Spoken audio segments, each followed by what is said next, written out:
Hello ladies and gentlemen, welcome to The Burning Truth. Matt Burns has been a bit of a cock and I went 5 seconds earlier than I should have done because it clicks to record and it decides to freeze for a little bit. So we're back. I like to do the introduction this week, you know, since these two were arguing over it last week, you know, I'll give them a bit of power and it goes to the Reds. So Well, bit of power. Bit of power, you know, I let you open up and it takes you half a minute to open the show up. So welcome to The Burning Truth. I am Nathan Goff. I'm joined by the bad boy of British wrestling, Matthew Burns. Yep. The destroyer of worlds, the person that is 4-1. 4-1. 4-1, How? or soon to be 4-1 in about the next yeah. hour and a half. Yeah, you know, things. The man that can't fuck off properly, ladies and gentlemen, Charles Kelsey. Hello! Arms in the air and everything like that. We're here. So, we're here. It's another week. Another day. Yeah. How is everyone? Well, I'd say I'm in a generous and good mood. I'm in a generous good mood. We know why, sunshine. he's had Keep that to yourself. ear smile all day, and it's It's quite not. practically done me head in. How about you? I know. It's Do you not- know? I like seeing a miserable bastard, not a Yeah. happy one. I am happy. We know. That's why we're saying it. We like the miserable Miserable. Matt Burns. We like the miserable Matt Burns, not You not mean, a happy bastard. You mean the one that gets tortured by you, pair? You haven't seen Torture yet, but be careful what you wish for. One day you might get it, sunshine. because we will be the ones behind the ones in kicking your ass. And when that day comes, which will probably be not anytime soon. It could be sometime soon. Very soon, if he's not good.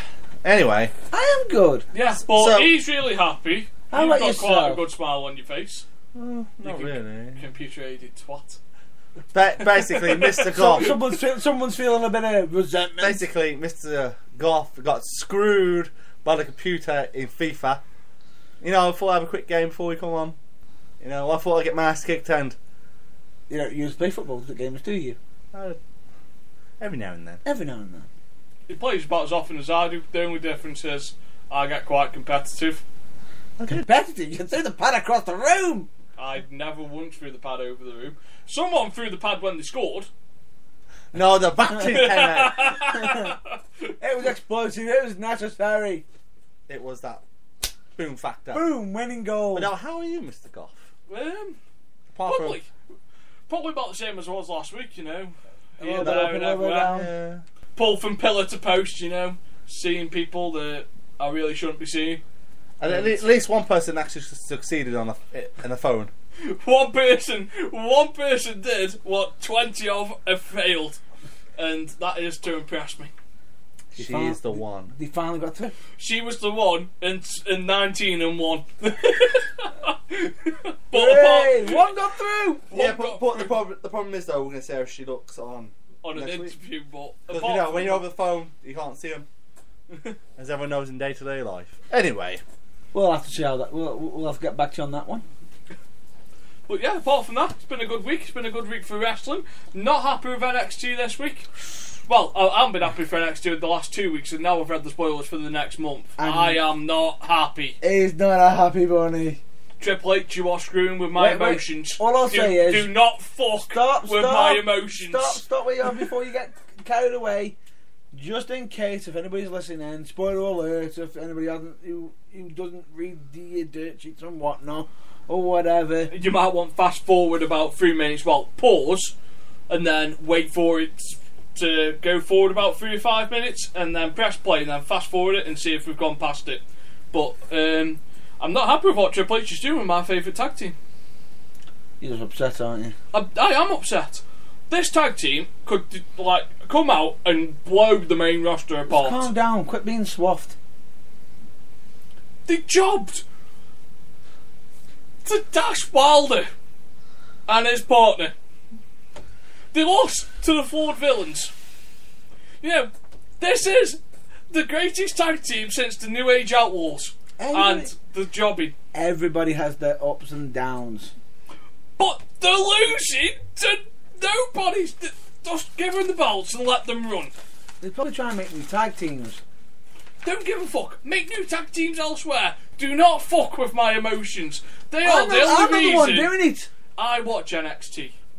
I don't watch for Samoa They Joe. are the only ones you watch NXT. Yes. Fair enough. Fair enough. How about yourself, Kelsey? Just watch NXT, some Japan stuff, some American stuff, Yeah. some British stuff. Especially as this person coming over from Japan, I don't know if it's a big deal or not. Jushin Thunder Liger. Yushin. Oh, Oh, let me do an AJ Hughes and you. It's Yushin! Yushin! Is he a big deal? I'll punch you in the cock. Fucking is he a big deal? He's fucking amazing. Oh, you know. Yushin Liger! But it's someone from the 90s. And I don't even know if it's a big deal. Matt Bane's got uveitis again. no. Oh, that burns. No, I haven't got uveitis. Don't worry. He crying. He crying of joy. He crying of joy. Okay, God praise hallelujah.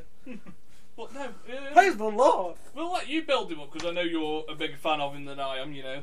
I mean, you never heard of him fucking before, apparently, so. That would be actually on the way here. I thought it'd be quite entertaining, you know, to toy with Kelsey's emotions a little bit. He tries to be me, he tries to toy with people's emotions. Of course he does. He always has to toy with people's emotions. Yeah, what do you expect? That's why I was retweet that stuff. Of course. Probably got more than 8 views. But no, it was quite an interesting. It was quite an interesting development. But I'll let you explain why Yushin Thunder Liger is a big deal. Because Yushin Thunder Liger is like one of the premier light heavyweights technically in the world still. And he was like, as I said, in 1991 he had the massive feud with Brian Pillman over at WCW. He's been in Japan. He's actually in the 1980s was over here called something else, which I can't remember. If you ask Keith Meyer, he actually knows him really well. Because he was, before he got the mask and became Yushin Thunder Liger. But he's a really big deal. He works for New Japan Pro Wrestling. And there's been a bit of upset people going, oh well, you know, New Japan can't do that because of, you know, doing stuff. You know, they can't, you know, work with WWE and or Ring of Honor and everything. But you know, it's just one of those things. It is. It is. It is. And he's a phenomenal wrestler. He's an idol. Idol. Idol. Everybody knows him. Man's got brain and he survives. Yeah, he does. He's phenomenal. Absolutely phenomenal. And think about it, he's had matches against the current Finn Balor. Yes, he has. And he's also caught some of the greats. Oh. And he has. You know, I don't want to be part of it. Carry on. No, he's one of the greats. I mean, if you just look up some of his like old stuff from like 1996 with like Great Muta and Brian Pillman, and there's like a ton of it, and everything. Just watch him. If you never watched him, watch him. One of the first Japanese people to do a shooting star press. I can tell you that now. He was the innovator of the shooting star press. No, he wasn't. Is it Hayabusa? No, well, according to WWE's profile, he invented the shooting star press. No, someone did it before, like 2 months before him. But they knocked themselves out doing it. So like Brock Lesnar? No, a little bit worse than Brock Lesnar. Oh. But no, he's worth a watch. So you should look on YouTube, Nath. I know who he is, really. No, you don't. If you're toying my emotions, I'm going to make sure that you don't do it again. Or I'll punch you in the cock. I like you. Such violence. Yeah, the bad guy, yeah. You know, so... The villain.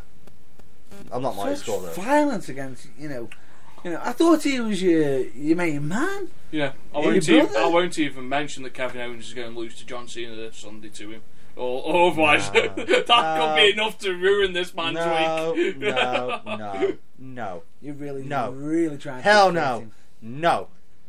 He's going all out to upset you here, isn't he? No, he's not. It'll just be like that, you know, because John Cena will be standing over him like that, mate. And then guess what happens then? The sequels come over and Kevin Owens will be doing, you can't see me. And then he gets kicked in the face by Cena. Properly. Oh well. You know, and then... It's a shame, because I actually don't want Owens to win the United States Championship. I want Cesaro to win the United States Championship. That bloke has put on a clinic for the last 3 televised shows I know out of 4. I know we He- don't. he- I know we he- don't he- mention the B show, and everything like that. Well, I actually watched the B show with Rusev and Cesaro, and it's a really good match. And it the C show, because then SmackDown behind NXT. Yeah, true. Sorry, Oh. the C show. I won't say the C show because you got the bitch show, and you got the good old C word show, But no, it's the cock show. but Really? NXT has been Really? killing it with the Yeah. matches. It's a little bit thingy at the moment. It needs energising. It feels a little bit dead. Yeah, but you always The gonna need quest- that. You can't always have it. You can't always have it on. because it'll burn people out, and they'll want to watch it sooner or later. So you always like you know, gotta bring it up, you gotta bring it down a little bit. Then I'll make sure something happens and it'll be up again. Roller coaster. I bet you when the pay-per-view comes on with Takeover in Brooklyn, it'll be out because apparently What? Carry on a minute, and then I'll ask apparently you. Bailey's going against Sasha Banks for the title, which she could probably lose because she's going to be put up to Raw. Don't you think that Finky should win the title first, Dana Brooke? No, just no. My reasoning behind this, Dana Brooke winning the NXT title would do 2 things for NXT. It'd give them a better exposure because she still competes in bodybuilding, doesn't she? Yes. Yeah. So that's one of the things that she's got there.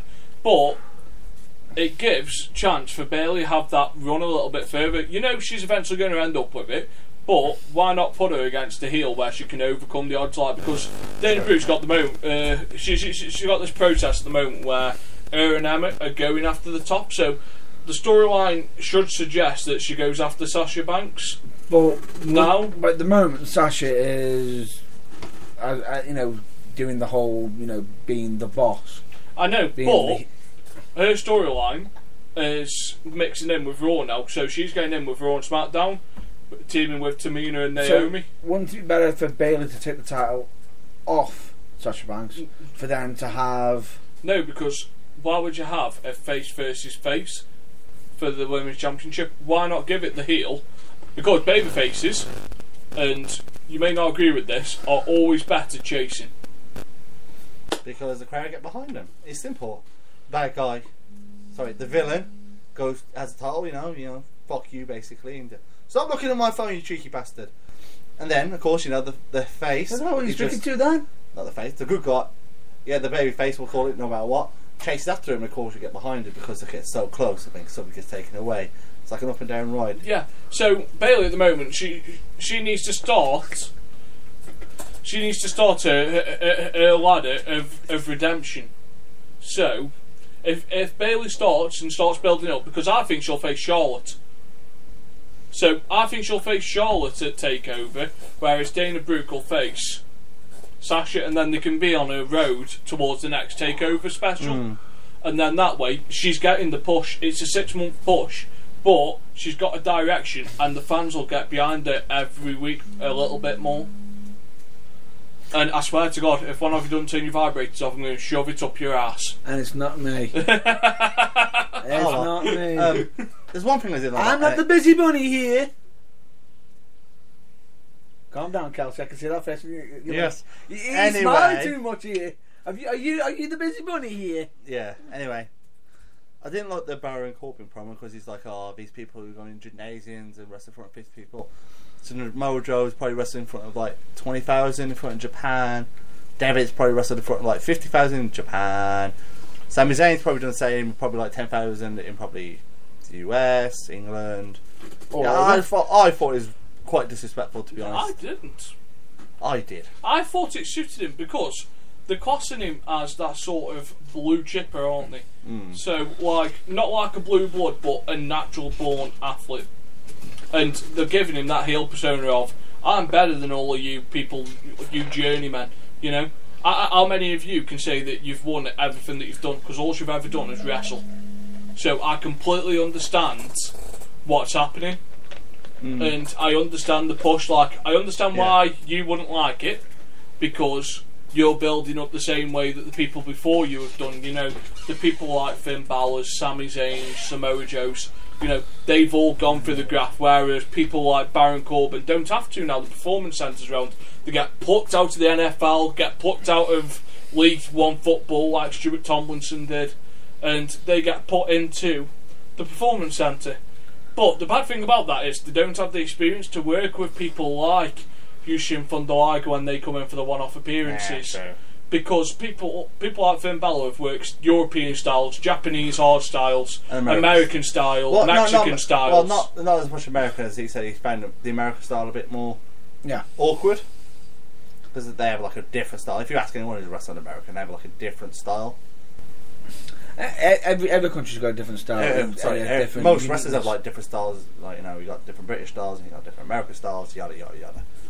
But no, it's one of those things. Like, you liked it, I didn't. Yeah, but I could understand where it was coming from, and it helped to push that character of the lone wolf that I'm better than you. So, from the I do like his rings more blingy. Yeah, how many people do you know that have got that many rings from football that have transcended into wrestling? The last proper football that transcended into wrestling. Titus O'Neil. Yeah. There you go. But Ron Simmons. You got Ron Simmons. You got The Rock. But he didn't get as much because he injuries and everything else like Monty that. Brown. Yes. I loved his finisher. The pounce. No, you just like that. I just did it just from. No, because he always used to whip and run across the opposite rope, and it was like a train wreck. But you could guarantee one thing: it always looked brutal. Because he always fucking hit the guy. Take that! No. It wasn't like he, come in, knock the guy down. He literally just hit him. He didn't care what side they were. He just hit them full bore.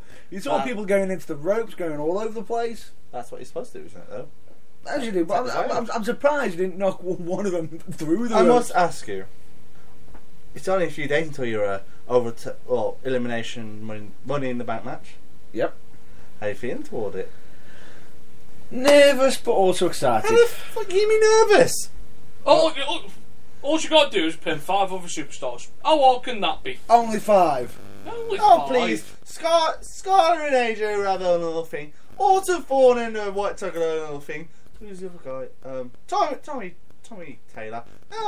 Just pull his afro. He's done. That's your opinion. With Steve, well, not That's Steve. Steve. That's AJ your Hughes. opinion. AJ Hughes just make him lie down and be lazy. That's your opinion. You think it's all easy, it's all fine and dandy. It is. He is deserving a whooping, isn't he?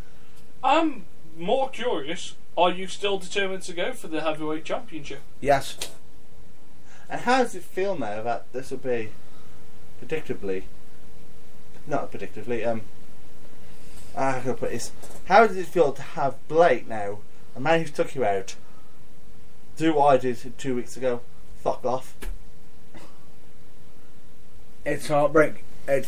I'm disappointed. I find it disappointing because he hasn't. He's done the deed and done the run like a little child. He's done just the Timberlake song. The damage he's done, so I guess I believe him. Really? It's true though. The damage he's done, he fucked you up and he's off. Well, I'm sorry. No. You can't go really. If you're going to go to a company, the major goal should always be going for that main title. Or was his major goal to come in, take you out, and take his money and go? Well, then if that was his quest, he's failed at it miserably. Well, he didn't. He took No, you no, out. No, not from what I heard about the. He took me out for a month. I'm back. I'm in the Money in the Bank. Well, it's not. You're not back. I'm in Money in the Bank. Where's he? Missing. He doesn't want to. He doesn't want to come in because. Where's that missing person report? Quite simply, is he man enough to just turn up? You'll never know. But moving on away from that, because that's until not next week, the week after. So we'll have time for you to put yourself over next week. Oh yeah, I thought it's next week. Sorry. So getting ahead of yourself. I am. I'm thinking like. So on a more important notice, one of the things I wanted to cover this week, and this is where you two actually come in useful because both of you have quite a dynamic different from each other. One likes to get with the groove and the other one's a loudmouth. What do you think makes an entrance special? So, an entrance, to me, is the first chance that someone gets to connect with a crowd. The first impression. Yeah. If an entrance is crap, you immediately think that person, you couldn't care less in my mind.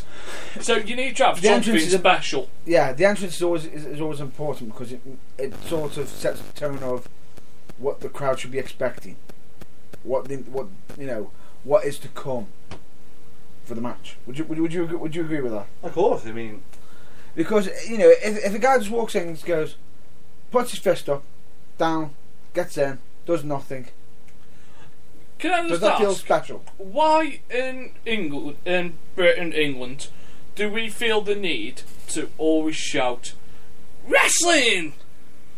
I think it's just that. It's not. Why? I know why I'm fucking here. I don't need telling what I've come to watch. There's a 15-foot ring in front of me that It says. depends. So sometimes you get 14 foot tall, 16 foot tall. That's unless you're at house pay, we get the nice big 20-foot ring. Yeah, but why? Why are we shouting that? Everyone knows why they're there. I think it comes from the old world of sport days. Yes. Because it's just that tradition. Of course, I think it's just for something to go wrestling, because you're like passionate about it. I wouldn't know because mainly good guys do it. I wouldn't actually think. No, because you don't wrestle. You just punch. Brawl, I would do. This man does the best real butterfly I've ever seen. I must admit, I do. The one move, which even I'll put my hand up and say it does look sweet. Oh, It does look sweet. He also does a really stiff European uppercut. I haven't seen it. I've actually used it quite a few times. Oh no, I was probably concussed from the death blow. No, I didn't do it on you. But he does use a good stiff European uppercut, very William Regal-esque. Mm-hmm. And I use a nice big punch. Twat. Which isn't wrestling. He's got more moves than John Cena. Punches aren't wrestling. Why I not? got a suplex, I got a bicep, I got a forward waist. Fair enough, I've fair got enough. choke slams. Just because I'm a big guy and I feel like I like marking out the cane every time I do it. And yet Good. I haven't seen you attempt to chokeslam me. When did your Actually, wait. Smart man. Back! I got a kid to think about. I'm a tree! I'm a real boy! I don't think I could take it if I did it to him. Like, no! Don't you dare do that to me! Ever! Never! I'll kill you where you stand. That does bring a funny memory from the last match I had against Alessandro, who did actually try to attempt to Why chokeslam me. don't you call my name? Call my name, Alejandro. It's more like, where's my pizza? But no, I think that an entrance should be like, since it's your first impression, it should be like, make a stand out so the crowd like either get behind you or they realise that, they don't like you. Because you've got quite a dynamic entrance. Down! Dynamic is probably the Colourful. first word that I can Dynamic use. and that's- colourful. Yeah, that's probably clean. Chickens come down! You know? Like, there's plenty of other words I could use to describe your entrance, but I won't. Too much dancing. I've heard it all, but it's me. But it is dynamic, it's Yeah. enthusiastic, it's colourful, it gets people going. But what made you want to, come out flip-flopping and flying? Why not? Why do you want to do like the Harlem Shake in like your but entrance? Why not? But what inspired it? I mean, you must have watched something like one of WWE entrances or like one of the independent shows and thought, you know what? If I mix this guy's entrance with this guy's entrance because I like both of them, if I make it my own thing as well. Were you inspired by Disco Inferno? Not really. I'd say I was a fan of Rikishi. Big guy who can move. But But Can't there's deny also... that. What? Can't deny that. Can't deny that. He's What? a big guy who can move, but there's also, as you keep saying, Mr. Flip Flop and Fly, Dusty Rhodes. But No, he's Mr. what Mr. inspired you to go with that entrance? Because it gets the crowd going, but what made you think that, you know what, if I do this, Yeah. they'll get going? No, it's simple. It's just me being me. Yeah, but you must have thought like a No, process. it's No, I know me it's being me, not- because if I can't be myself in front of that crowd, if I don't have that, if I don't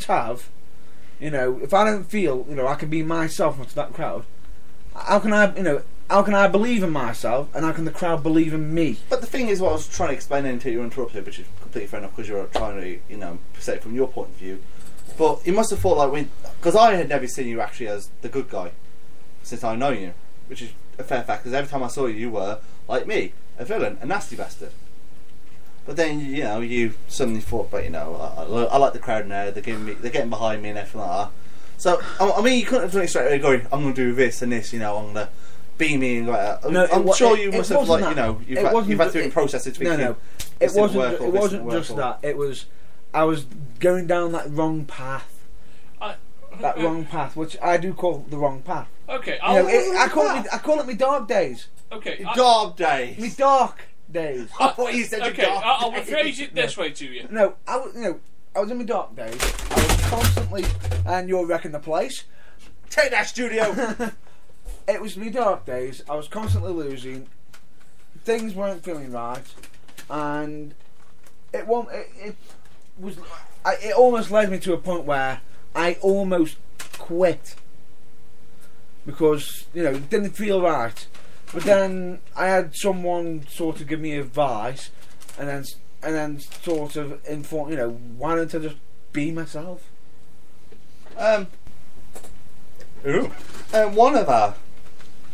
One of our listeners has just said the entrance is like the start of the story. It is. Like the first look at the character. It is. I will name her as Miss Cat. Yes. Because if you have a bad entrance, you do lose them, and if you have a good one in the palm of your hand, which I agree with what she just said. Yes. And if but like I've always said, if I can't be myself, then who can I be? Okay, I'll put it to you this way. So most of the good guys, they come out and they go around and they clap hands like they don't do. I hate that. I know, but like they don't do the. I can understand the first row. Yes, the first row's fair enough, but not every single bastard in there. But like that's just annoying. It's like sorry for interrupting you there. But like they don't come out and do what you do. So there must have been something in your head that went, you know what? I want to be different. He watched Bret Hart and was like, oh. Bret Hart gets his glasses out. I'm going to get mine out too. But and blind little kid though. Because Too Cool, they clapped the thing and then they didn't go round the ring. They got in the ring and started, busting a quick move. So what made you go to, I'll dance all the way around and then I'll do a bit when I'm in the ring? What inspired that bit? Is what I'm trying to get at. It's a mixture of different wrestlers. A mix of different, wrestlers who I'm fans of. You got like Rikishi, but there's also some of your legends. As such, you got like your British wrestlers. You've also got the American Dream, who he was charismatic. He was, if you will. He didn't. He could sell tickets without even selling a word, without even speaking a word. But he could also do the opposite. He could also sell out arenas without even throwing a punch, without even doing anything. Mm-hmm. He was that charismatic. Yeah, it's true. So what made you to come out? And I'm talking to Kelsey now, so you're not expecting me to go back to Mr. Burns. Yeah. What made you want to come out and Shout scream winner. at the top of your voice? Winner. I think if I'm going to have a guess here, he wanted to disorientate the opponent. No, when I first started, I used to be that typical bad guy, because I was 6'4", I was big, I should walk, it didn't work, then, that wasn't me, and then I became a different character, because I made a big deal, and I used to just stand there, it wasn't good, it wasn't me, then I realised that I like to shout, I like to insult people, and I think I am a winner. So it made me do that, and when I first started doing it, it annoyed people. But I knew I had them because who likes a mouthy 6'4" person? Not many. That's how it is for me. That it's me now because I went through the phase of not knowing what I wanted to do, but now since I know what I want to do, it's easier for me. If you get what I mean. Okay, so the actual entrance is only one part to it. It's the music as well. So when I think of greatest entrances ever, I think of the Sandman. If you go back and you listen to One Night Stand from 2005, without the WWE version, yeah, if you go on Daily Motion, you will see the most iconic passionate version of Enter the Sandman you will ever witness. And I played it for you two last week because you two didn't have to realise that WWE had dubbed over. No, because I've got it on DVD, so it's easy for me. But which did quite surprise me. But the funny thing is, though, there's actually one that's better, where they actually have to play the song twice instead of just the one. Which was the one when he returned in 1990 something. Yeah, and then he ran out of beer, and luckily someone like World Passing gave him some beer, so he was like, yeah, some beer. I know, but I think that but as you said, though, it was like that entrance to me was iconic. It was because it was Enter the Sandman for the Sandman, and it actually suited him because of what he did. It's unique. It was his. So, what made you go with the funk with Funk Soul Brother? Check it out now. Funk Soul Brother. The Shawshank Redemption. The Shawshank Redemption. Which is a movie title, but there's a little pun behind it for him. Yes. I got the pun. In my early years, I was a fan of Fatboy Slim. Yeah. And before I actually started in wrestling, there was a wrestler under the name of Dirk Feelgood, who also used a Fatboy Slim song, which I'm just trying to remember the name of the song now. I think it was Is it Gangster Tripping? I don't know. I've never met the guy. I think it was I've never watched the guy, Gangster to be honest. The song. Gangster Tripping. Don't research it. You're talking. No. But it's sort of, it was unique. It was special, and for me, I was a fan of that song. You know, right about now, Funk Soul Brother. It just stuck, and then when it came to deciding, I was literally in a car on the way to a show trying to. Oh, I know. Trying to decide. I was there. Trying to decide, and it was literally going through, change it. It could have been any. He went through 30 fucking songs. 30 songs he went through to get to this song.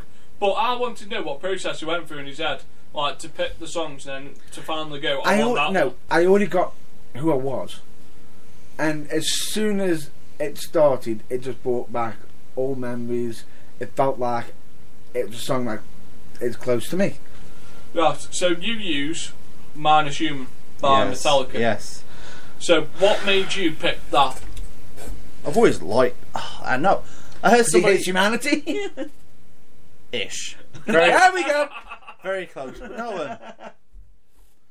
I was wrestling for PWL, and they used it for K Callus, and I adored it. I never knew what the song was called. Never. But of course, I went through a couple of songs, and I went through Bad to the Bone. Now, when I found out at United, I couldn't use it because Stevie Mitchell was using it, which is fair enough. I mean, you can't. The Rough House. Then when I found out what that song was called, because I listened to the S&M album, when I listened, I was like, I'm having that fucking song! And ever since then, when I was first tagged with Chris Drew, I went, he said some ridiculous idea, some nice little piano music. I went, fuck that, we're having this. Promoter boy, put this on the laptop, I'm having it. Can't say his name. No. Just like the explanation. You don't go to the DJ. He's straight to the promoter. Promoter's got to give it to the DJ. Like, boy, yeah, have it. 2 now. And I have it, and then ever since then I've used it because it just, as everyone knows, I don't like people. I'm like, just don't like people. I know. I've seen you screaming in people's faces. No, I refuse to do that. No, not actually screaming in the face, but you're loud enough that it feels like it's in the face. I'm louder than a microphone, as Bouncer will tell you. Yes, you are. I'm not even my own music sometimes. From time to time, I actually do wonder when you can actually break a microphone at some point because you're going to scream that loud. No, I don't scream at this microphone. I believe an entrance has a vital part. Just like in boxing. Like, the most iconic entrance in boxing to me was Vladimir Klitschko's with the Red Hot Chili Peppers, Can't Stop. Yeah. Like, that is thingy, but the entrance music, it describes it, because you recognise a person from the music. If the glass hits, Stone Cold. And if you time to play the game, Triple H. Or if you smell. Yeah, but if you heard the trumpets at the beginning, you knew it was Kurt Angle. And all you listened for was, oh, Well, you well, didn't well, know. Or like Hogan's like Hogan's all Warriors automatically boom, high impact straight away. Yeah, and Vince McMahon's, you've got no chance in hell. But whereas now, I feel like the entrances on the main stage, WWE, they're getting a bit generic. All of them sound the same. Well, the guy Jim Johnson, I think his name is Jim Johnson. Jim Johnson does partly do some of them, but there's also Quite a few. He's like the main person, but he knows what he's doing. But some people are just like, it's like, you know, think, oh, I quite like this song, but it doesn't suit my character. But I quite like this song, so I'm going to use it. And it doesn't describe them. That's what the thing is. I think if a song can describe how you feel, then yes. Mm-hmm. Like, I know it's WWE. It's not just Jim Johnson that also does the themes now. It's CFO Dollar. Is it? I think It varies from person to person, but Yeah. it usually is done by Jim Johnson. But there's very few that get a unique. Like, as soon as you hear John Cena's music, that first line. But you know, I hear voices. He's involved. Yeah. I knew what was like. I hear voices in my head. Which is done by Red Theory. Isn't it? Yes. But I feel like the entrances would feel a lot more unique if they were allowed to pick the band that they came. But the thing is, trying to get the license now, because I know that's quite a big problem. Like, whereas it was easy for Triple H to get it because he was watching them and they loved watching him wrestling. And he's also good mates with the lead singer. Yeah. It's just one of those things of trying to get it right, Yeah, really. Like it's the issue Grado's having in America at the moment. Yeah, with Madonna. Well, I don't see why he doesn't use Madhouse version. No, because it's still by her. It's still her copyright. Yeah. Technically, because even if it's someone else who's covered it, it's technically her song. So, but that is the most iconic song in Britain at the moment. Yes, as soon as you hear "Life Is a Mystery," boom, you know it's Grado. God, done. And the place erupts. It doesn't have to finish Life Is a Mystery. It's just life is done. That is the only wrestling theme I have ever seen sang back without music. I've never experienced that before, and I think it'll be a while before. And you're involved in it. Yeah, and I don't think I'll ever experience it again for a while. You know, but that was unique. You know, it isn't rare where you get a wrestler's theme sang back to him without the music. You know, at NXT it happens when the music's playing. You know, you get Becky Lynch's theme gone along, and Adam Rose with the Or you got and on WWE itself, Fandangoing. Well, everyone was doing it outside the WWE, weren't they? Yeah, they were, but it's sort of it's stuck. But again, that was Britain. Yeah. The Brits got that started. So, we'll move on to one of our first questions that we've had from the listeners. Now we covered that little subject. So, we'll answer from Mark. Yeah. Who is the person who deserved the WWE title run but is now dead and never got one? Ooh. Or, well, not dead. Well, who hasn't got one, history. who is retired. Or Piper and Dusty. Dusty deserved it regardless of every old heavyweight but champion. Nick won. I was discussing this with him earlier. What Dusty count? Because didn't he get his WCW? Nope, he got it NWA. He got it away? Okay, fair enough. He got NWA, he didn't get it wasn't past WWE or WCWs, it was always NWAs. So we only pick one. Yeah. Yeah. Then Piper. Oh. He's going to curse you. I don't care. I'm not actually. I'm not. Piper deserved it because of the fact of he was the major heel who started Riot Symphony back in the 1985. Yeah, 1985. You can wait whoever just text me. Popular. Yeah, I know. Even though you hated. Oh well. And you know, he would just bore people, and he would work a crowd. If he was champion, it would have actually gave like Hogan a chance to chase after him and just like get the people more behind him, get those more fans and more more fans inside those arenas and more fans behind WWF. That's my reasons. Now known as WWE. Yeah, but back then it was WWF. Well, World Wrestling Federation, if you don't want to know what it is. And not World Wildlife Fund. I'll let you go. Mine, well... And then after I can't be accused of stealing. Don't worry. I don't know what your pick is going to be. You don't. And I'm going to avoid it. It's quite nice. However, I'm going to mention Jake the Snake Roberts. Phenomenal mind. He knew how to work a crowd instantly. He didn't have. He wasn't the biggest guy, but he knew how to work the brain. He knew how to, use psychology to his best advantage. He could play mind tricks. Yeah, he was a master at.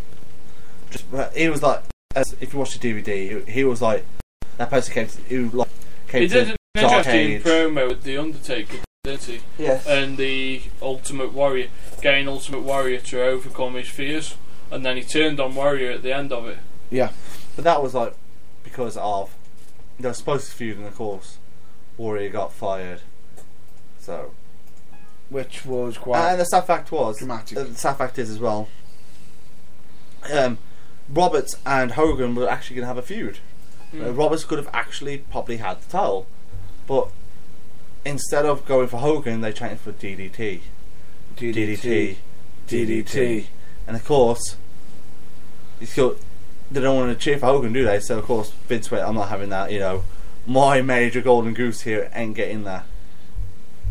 Well, it's the same thing that happens with Cena at the moment. If something rises above him, Vince kicks it into the ground until people didn't want it. A couple of months ago, people were shouting, "We want Lorna." Now it's we want Sasha Banks, Charlotte, and Becky Lynch. Flavour of the month is what you're saying. Yeah, it changed that, and all I think some people are very unappreciated because one minute they'll want something, then if that person gets over and starts getting what they want, they'll go, "Oh, I don't want that. No, I want something different." It's like, no, you can't.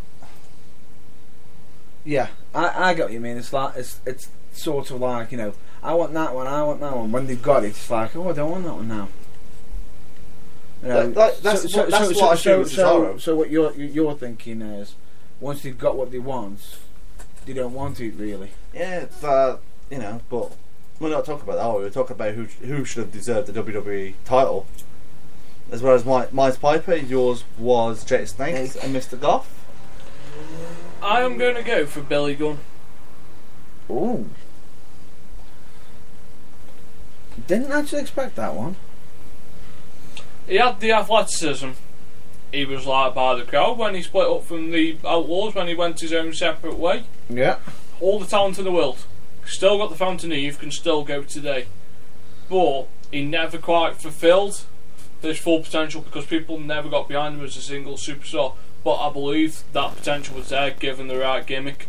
He could have had the push that JBL had in 2004. That's the problem with tag team wrestlers. That's sometimes, yeah. Like when they come out of the tag team. Because he had the run with the Intercontinental title. He did. But he never went on from there, and that's to me it was a shame. Because if you look in DX, if you look at the quality of the superstars in DX, the next one behind Triple H, and always in my mind, was Billy Gunn. Possibly, but the problem with a lot of people always associate Billy Gunn as one half of the New Age Outlaws. All the smoking guns, all Billy and Chuck. He was he got known to be more of a tag team specialist. He wasn't really known, and sometimes, like with you saying with JBL, he got his break. Sometimes just having the right gimmick coming along can make a difference, but it's got to be at the right time. I believe Billy Gunn got Dolph Ziggler treatment. You believe? I believe. Billy Gunn was the Dolph Ziggler of the 90s and the early 2000s. Yeah. You had Billy Gunn. You had John Morrison. Even though some people are actually questioning if Billy Gunn is. But if Dolph Ziggler's father. you know, because we haven't had an English world champion. So if we were going to pick one from England, I would have to go with the British Bulldog. Oh. Well, you've already picked your... I know it was Billy Gunn, but as an honourable mention, you know, Definitely got to the be an British honourable Bulldog, mention. again, held all the titles apart from. And another person who can be an honourable mention is the person who actually, you know, is the person who Mark Brindley, the person who asked the question, Owen Hart. which is Owen Hart, who, as we all know, had the unfortunate tragic moment as the Blue Blazer. But you know, could he have stepped up? He would have had a thank you run sooner or later. You know, Mark Henry got his thank you run. Took him 15 years, but he got that thank you run. Kane got His worst round was bullshit. He should have got it for like at least a month. Kane should have had it. Should have had it for a lot longer than just a day. Yeah, But Kane got a thank you run. You know, when SmackDown was the B show, as you called it earlier on, there was a lot of thank you runs given. You know, Christian, Mark Henry, well, technically, some people could argue Christian could be on that list because he never won the WWE Championship. but He won the World Heavy. It's sort of, well, it's not like the main no. to But the WWE. if Owen Hart was still alive and with us today, he probably would have had a thank you run. An honourable mention for me would be Vader. Big Van Vader. Big Vader. Because if anyone's heard the story, he was planning to. He would have been Sid Vicious. Yeah. If him and Shawn Michaels didn't have an argument in the ring, and that's where you got the "get up, you dumb fuck" and stuff. It was like, Oh. So, no, we got some nice honourable mentions now. I think. Well, I suppose there's one more that you could probably count on that. Brian Junkyard Pillman. Dog. Yes. Charismatic to a T. The loose cannonball. But if you have Brian Pillman without the injuries, then yes. But Brian Pillman with the injuries, where he couldn't do as much, no. Yeah. Even I'll go say the no on that bit because it is like It's a bit of a hit and miss with it. because if you got the title, then you got injured, then you couldn't defend it. What about the infamous Danny Bryan scenario? what about the NWO's Scott Hall? Oh. Scott Hall Formerly known as Razor Ramon. was good enough for a world title. What about Kurt Hennig? You know, if you're giving honourable mentions, there's quite a few. You know, Yeah, perfect. Rick Mr. Rude. Perfect. I thought Rick Rude should have had Rick Rude. Goldust.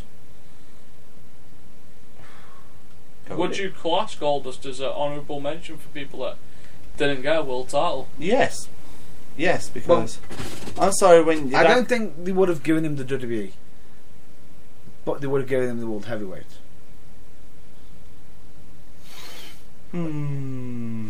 Sorry for interrupting. I do apologise. I believe. Would you care? If you will.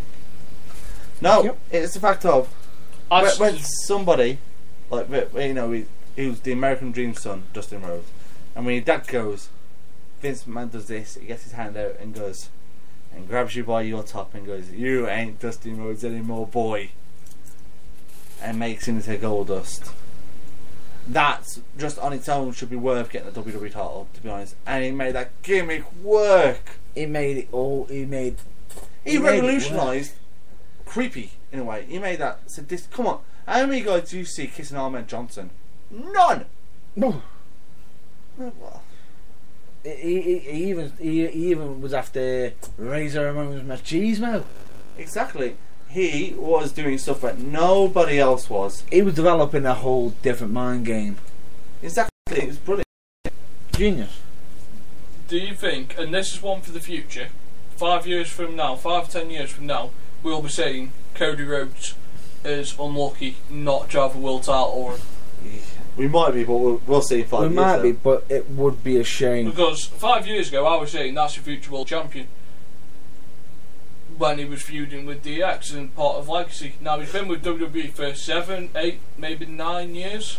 And you're sort of beginning to dwindle on if he's ever going to get to the... Yeah. Will he have Drew McIntyre syndrome?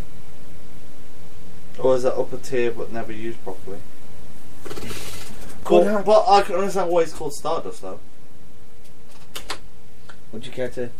Basically, the reason why it's called Stardust, if you if you know anyone who's read Dusty Rhodes or heard anyone about anything about Dusty Rhodes, always mention, you know, he's like Stardust. You know, reach for the stars is Stardust. Stardust. His dad's phrase. Like, you know, shoot for a star, you get that Stardust. Well, Cody Rhodes went, you know what? Instead of being Goldust's like companion or some random name, call me Stardust. In honour of his father.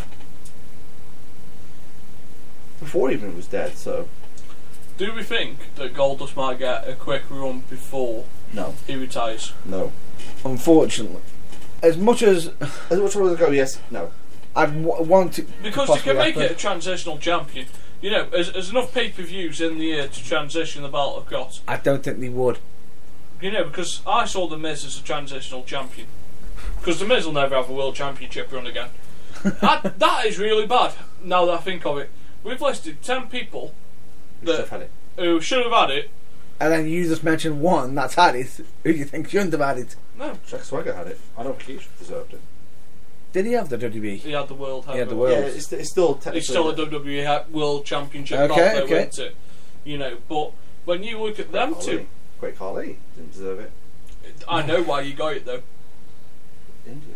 Yeah, that's a big population to reach out to in terms of revenue and people over there, and he was their biggest celebrity Ever. So when he went over India, he sold arenas out, even though he couldn't wrestle. Couldn't wrestle topic, but Then he could hardly walk, but I'm not. I didn't even mention what his job. well, I was a police officer before. One police officer, then he kills somebody in a wrestling ring from actually the brain chop. Ouch. Yeah, he went down way too hard and broke the guy's skull and killed him. And then something happened somewhere else, and then he got WWE. Looking at hindsight, and this is an interesting question, because we're on about like the foreign characters now in WWE.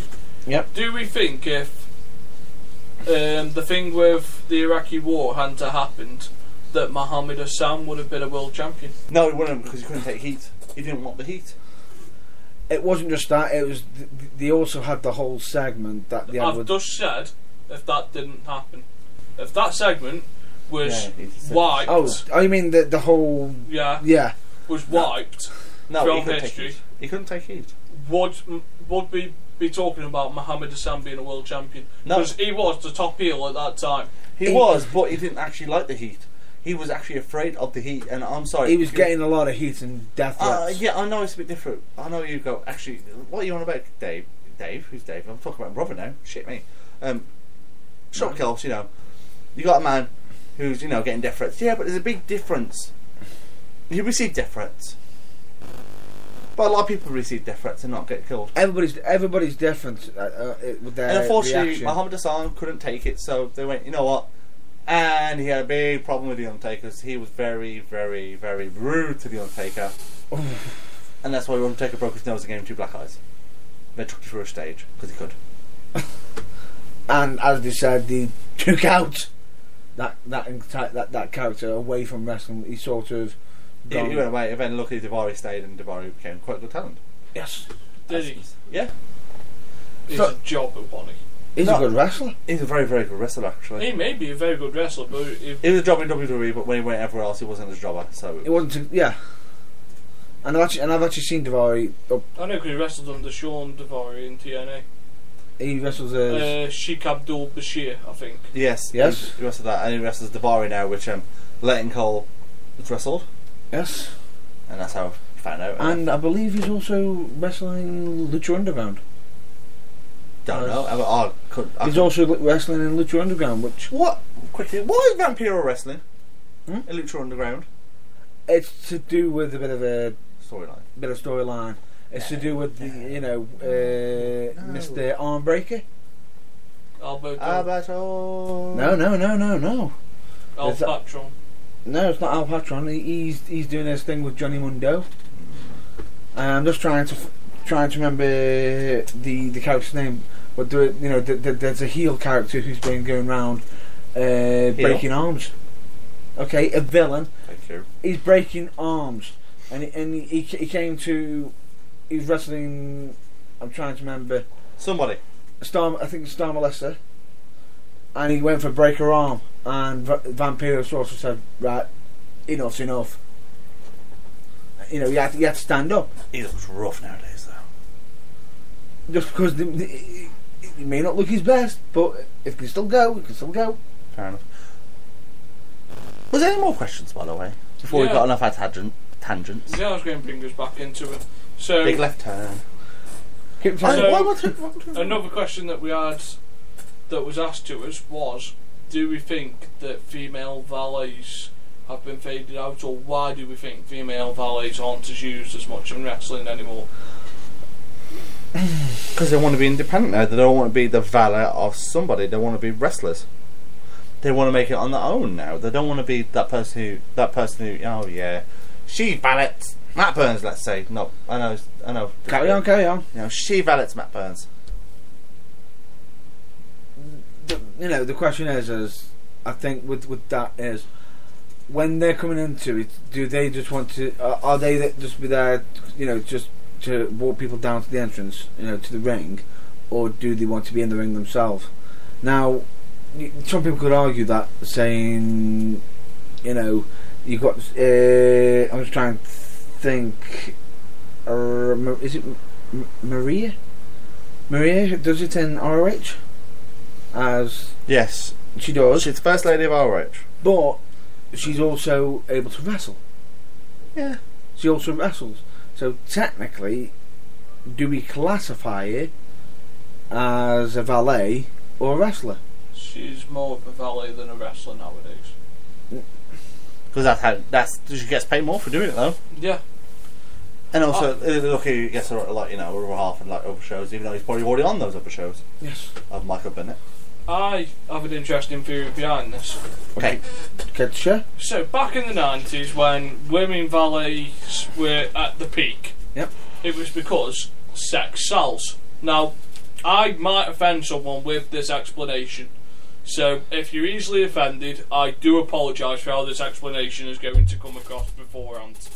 So, in the 90s... Let me just point this out. These are not the following. Here we These are go. not all part of the Burning Truth. I've already said it's my theory. Yeah. So, There you go. back in the 90s, sex sold, didn't it? In American mainstream It audiences. started to sell a lot more. Right, It was more so, the attitude. yeah, so you had people like Sonny, as I was showing you, who back in 1997 came back with Legion of Doom 2000 and wore basically next to nothing to bring out the Legion of Doom. Now, the valet back then, their role was to distract and aid, which was basically what a manager would do, but they wouldn't do it in quite the same way that, say, a Jim Cornette or a Jimmy Hart would do it. Either way, They would be Bobby. using their assets to entice the referee or the other person. Similar way to what Maria did a couple of years ago with Shelton Benjamin on that infamous picture that we have got on our Facebook somewhere.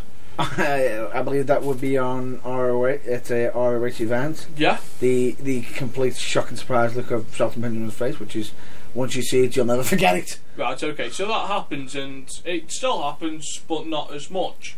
So you also had Deborah McMichaels, who came out, but then you had Tori, you had Goldust had his partner, Terry Reynolds. you had the Cat. Yeah. Yep.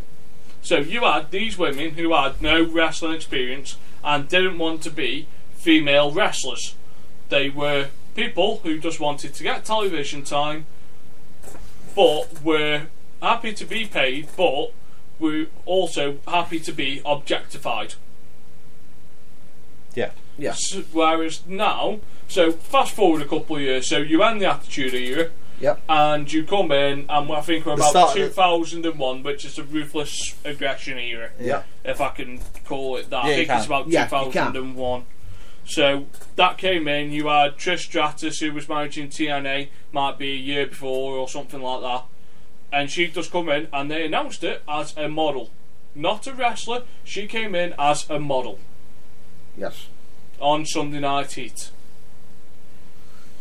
Check. You also had at the time, so bring it forward Lita? a bit more. With Lita, No, she was before, wasn't she? A lot before. yeah, but she was also A wrestler. She was the first one that came across that could actually wrestle and wasn't just there for eye candy. So I exclude Lita from what I'm about to say. Yeah, So- because she sort of redefined. Yeah, so you have now Stacy Keibler, Yes. Tori Wilson. Tori Wilson, and Dawn Marie Bitch. As she was called in ECW. NECW. So they came across and they were still being objectified. You know, they were made to do bra and panty matches, pillow fights, lingerie pillow fights, and whatever else the WWE. Mud wrestling contest. If they were managing, they were also not wearing very much still. They were still being objectified, using their assets to gain victories. You saw it when Stacey Keibler was the Duchess of Dudleyville. Like they had her doing pole dancing at Times Square. When WWE had their... Times Square building. Yeah, in the middle of Times Square. So you saw that. So we move forward. Ruthless Aggression ends, and we come into The PG. pre-G. So pre, Oh yeah, where you could, where public perception has now changed. And it's become more You know, family. women are getting more along of their rights of why are we being objectified. You know, you got people like Lita who could wrestle just as good as the men, And Trish Stratus. and Trish Stratus who had learned to craft. And then you got Victoria who started coming in. Victoria Jazz. She was one mean bitch. So as WWE has moved forward, in this same time, it has gone from private listed to public. Now, Vince needs to bring in his share price. So he needs to make sure that the company is maintaining its share price on the stock market. And if it isn't, he can't do that if he's objectifying women, because he needs his stock to maintain. So what's it going to do if your women on tally are wearing next to nothing, but you're still running a PG show, and they're flaunting sex around? It can. It also. Get kicked off the air. It was no- shareholders going out, and that means Lawsuits, you know. He is being seen as giving a bad image to the public of America, but he still needs to show that there is equal opportunities. Yes. So this is why now you are seeing more women wrestlers and less managers and valets. I use managers stroke valets because some of the female managers, like we had Shaniqua, who I wouldn't class as a valet, I'd class her more of a manager because she was more intimidating than half the wrestlers. China. Would you class China as a valet? No. Bodyguard, wrestler. You know, Beth Phoenix. No, just take into account. China was knocking around the guys. Yeah. She was clotheslining Mankind into next week. But now they have to persuade an image of equal opportunities, but without having the domestic violence occur. You know, there's no more putting women through tables on WWE television. You know, you are not seeing the Dudley Boys put women through tables on WWE television. Nope. You might see it on TNA television. You're not seeing The Rock do rock bottoms on women. You know, like at WrestleMania. Or Steve Austin stunning women that much anymore. No. You know, like that was towards the end of That was what coming cost. to the end. Yeah, you know, it hasn't happened in the PG era. So, the overall thing of why women aren't valeting more is because it's a change in time. WWE have got to keep up a perception of equal opportunities. So, unless someone wants to come in and be a valet, say Alana, you know, some people are suited more to valeting than they are to wrestling. Or when Lita was coming near the end of her career when she went with Edge. Yeah, you know. Yeah. But you've got people like Lana now who are probably more suited to valeting because they can speak on the mic. However, I'm expecting that to be leading to her coming into the ring. I don't think she will. I don't know why. Because now that you've got people like Charlotte, Becky Lynch, Sasha Banks, Bailey to a certain extent. You've got Emma, you've got Paige, and then you got the Natalia. All these women can wrestle. Now, we've never seen Lana wrestle, but can she hold the same standard as them? You know, Eva Marie has had... Yeah. Apparently she can. Like, I mean, she can go. Don't talk to me about Eva Marie. Oh, Eva Marie has had the biggest problem of all because she was brought in as eye candy for the magazines. She wasn't brought in to wrestle. She was brought in for the publicity for Total Divas and magazine shoots like Muscle and Fitness. She was brought in to get the image on that side. But now more women are seeing that, we can have equal chances to the men. Why should I be a valet when I could be a professional female wrestler? But the valet is a dying art, because you can still have a classy valet without having to flaunt everything. Miss Elizabeth is one of the most recognised female valets in professional wrestling. History. And Definitely. she was successful. Yeah. She broke the mould. She's the one who sort of started the valets. Where you can look pretty and, look nice and, stand there and be with your man. I was putting like little apostrophe marks. But without being... Without giving too much away. Giving too much away. She always wore dresses that never showed anything off as well, if you think about it. But whereas... If I recall, at one event, as she was coming down the entrance, they had somebody protecting her because they didn't want anybody, because she was, Savage was very protective of her. Mm-hmm. Didn't want, her being objectified by fans, being touched inappropriately or anything. So they had, and I will say, she did have quite the bodyguard to guide her down to the ring. The very first Intercontinental Champion, Pat Patterson. I mean, not be nasty. You could actually just trust him not to touch you because Oh no, he literally just he had his arms like a box sort of away from her to make sure that nobody was touching. But people are now. I think we'll see a revival in the next couple of years. Hopefully, because people are realising that the female division is moving across at a quick speed. So you're now seeing people like Summer Rae. Summer Rae has got the potential to be a good female valet. I just don't think for Rusev. I think they're sort of just trying to get Rusev something to get started on. Yeah. But who knows? It could either be something that could lead on to something else, or it could just be something to sort of they're trying different things, which in some cases some wrestling companies tend to do that to see if something's going to work, or if it doesn't work. If it doesn't work there, they know not to try something else later on. It could just be like a little tease test. Mm-hmm. So if you bear with me, and then I could get a second question after you person. Well, a subject that I've seen. Well, there is actually a subject I do. I've got them now. I just need to get them back. Well, to be honest, can I just mention this quickly? And it actually fits in with the fact that of the equal rights that you mentioned recently, and I've actually discussed this with yourself earlier in the car. A lot of people have been sort of exploding over something recently that happened to do with Candice LeRae. Do you mean the Celtic Alexander and Candice LeRae when he did his finisher? I'm sorry, but was that the end of the match? I'm very against it because not because of them two. I think that they got the silly rule that a man should be against a man and a woman should be against a woman. I'm sorry, if it's in gender, then it should be a man versus a woman or a woman versus a man. I know it sounds silly, cause, like most men can punch a woman and should be out. Yes. It's some people are arguing, saying one person that comes to mind who's been arguing against female women against male wrestlers will be Lance Storm.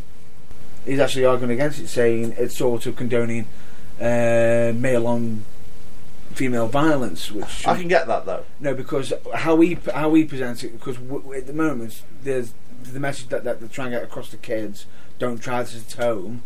But kids, when they do wrestling, they sort of, when they get pulled up on it, we were just trying to copy the thingy.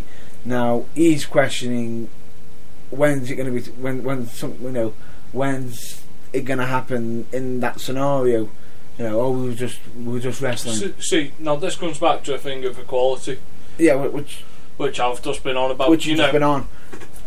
If you don't let males compete against females, you're always going to have the women there going, arguing, saying, we can go against males. We're just as good. Yeah, you know, we're just as good. Why won't you? Like, and I didn't realise this until it was brought up at work. Did you know that females can compete in the English Premier League if they got signed by a team? Oh. But men can't go across to the Women's Football League. Oh. Why?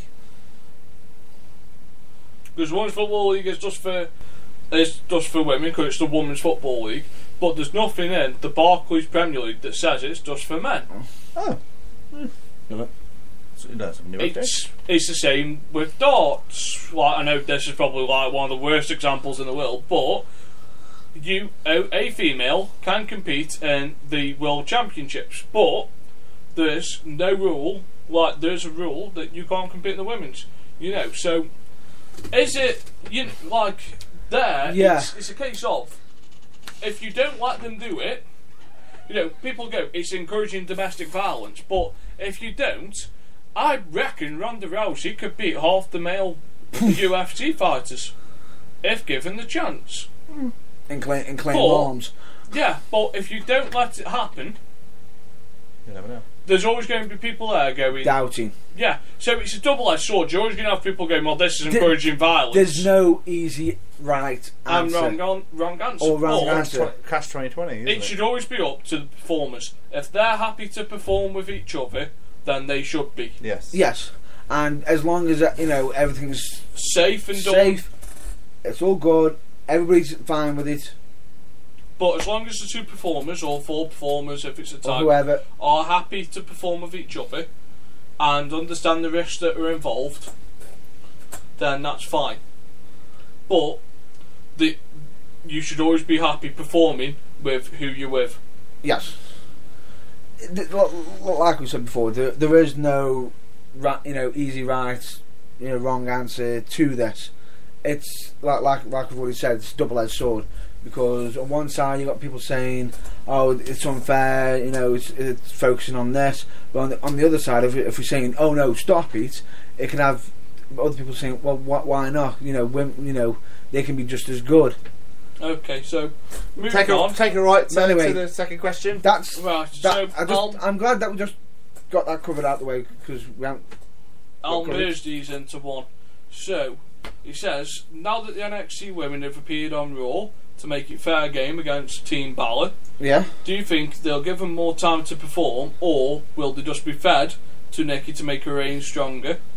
And to move on from that, when it's time for Nikki to lose the Divas Championship, who do you think it'll be to take over the belt? Ooh.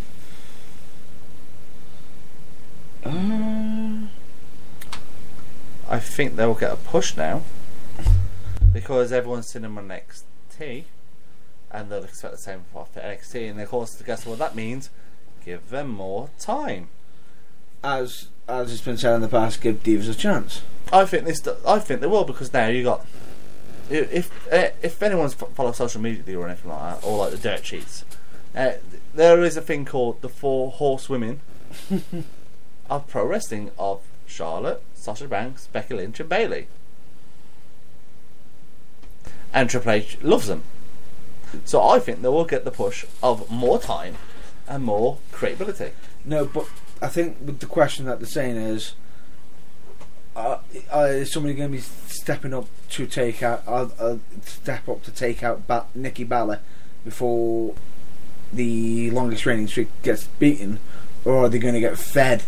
No, it's a 2-part question. So, I'm on about the first part. Yeah. So, is this just to feed the NXT to Nikki Bella to make her stronger? No. I think it's just to give these women now. They've had the NXT exposure. Now let's give them the worldwide exposure without the WWE network, because you've got places that can't have WWE network. Yeah. But they've only got television. Yeah. So let's feed them to that, and let's give them the opportunity. I don't think they'll be fed, and I think Paige will take it off. By the way, in the second part of the question, I think Paige will do it at SummerSlam. Right, so I'll go through this now before you do. So, one of the things that I found interesting, do I think that they'll be fed to Nikki Bella? No. I don't think they'll be fed to Nikki Bella. Well, let me just jump in here. I think if they did, I think they did, I there think with would be all of one us, hell of an anarchy. I think with all of us, we're all unanimous on this. Yeah, No. so they won't be fed because there's too much wrestling talent in there. As you saw on Raw, it got quite It got the reaction. messy quite quickly though. It got a reaction, but it got messy because However, if you actually watch that segment, did you see the chop across the face? yes, but what I was about to say is it got messy quite quickly because NXT work a more aggressive style. Yeah. So they work a more aggressive style, whereas the main roster, apart from Paige, aren't really used to it. And they sort of... And I'm surprised Natalia's not in that.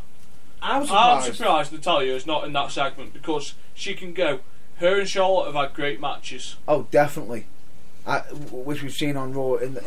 I think that's because she's with Tyson Kidd. Tyson Kidd. Yeah, I think that personally. So yeah, but so that answers that question. No, they won't be fed. If anything, it'll help progress them. Yeah. Now, when looking who will take the belt off Nikki, I think Nikki will be AJ Lee's reign first. I don't think she'll lose the belt until that reign's been broken, because it must kill Vince and Stephanie to have AJ Lee at the top of the longest reign. Of the top of the longest reigns. It must kill them, to know that CM Punk's wife is the top of the longest reigning Divas champion in history. So, Yeah, who best? But you can argue that though, because why must there feel with CM Punk being the longest reigning WWE champion in the last modern, what is it, 10, 20 years? Yeah, in the modern era. Yeah, but they can go. Yeah, well, he doesn't hold the longest reign overall, though, does he? Yeah, true. But if you look at the Divas Championship, if you ask anyone who has the longest reign, they know straight away it's AJ Lee. As the Divas champion, but not as the women's champion. No, because that was Mae Young. Yes. You'd have to go some way to beat Mae Young's record. What's 20 years? Something like that. 20, 25 years? Oof. Bruno's was like 11 in total, but yeah, nothing compared to Mae Young. But that's a different argument for a different day. Mae Young's women's title. No, Fabulous Moolah, not Mae Young. Yeah, yes. Fabulous Moolah. Sorry, we got confused. Yes, we got confused. But well, she had it, lost it, and then eventually got it back. But that was in a screw job though. Which now, to finish off my part, who will take it over? Becky Lynch. Oh, you think Becky Lynch?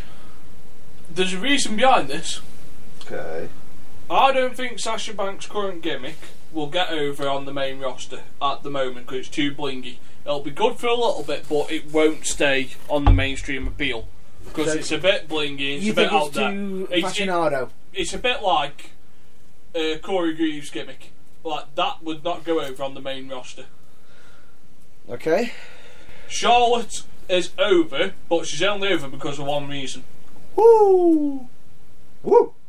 Well, I say one reason. She's a heck of a wrestler, but everyone knows she's Ric Flair's daughter, and it's a bit like Natalya. Everyone knows she's related to Bret Hart. That's an extra push. Well, dad's Jimmy Amble and my heart. Yep. But it's an extra push. She's a brilliant wrestler, so I'll retract that. She's only over for one reason, but she's a heck of a wrestler. But she's a Flair, and she still needs to distinguish herself from her father's shadow. Which has got to be tough because, with Goldust and with Goldust when he was trying to wrestle, I think admittedly, Goldust as much as you can say with Vince, he made he gave him originally because I know Dusty Rhodes wasn't exactly thrilled with the whole idea of the Goldust.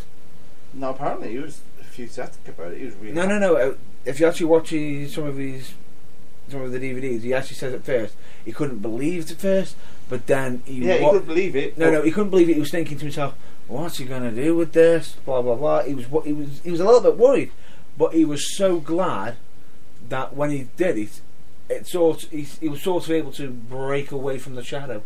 It's not that. It's always if you're a second generation superstar, especially if your dad's been so big. Like when you're Ric Flair's daughter, how are you going to fill them boots? How are you going to feel being 16-time world heavyweight champion? Mr. Styling and profiling. I've been interrupted fucking 3 times. I interrupted Matt Burns once, not you. There you go. Whereas Becky Lynch is a blank canvas.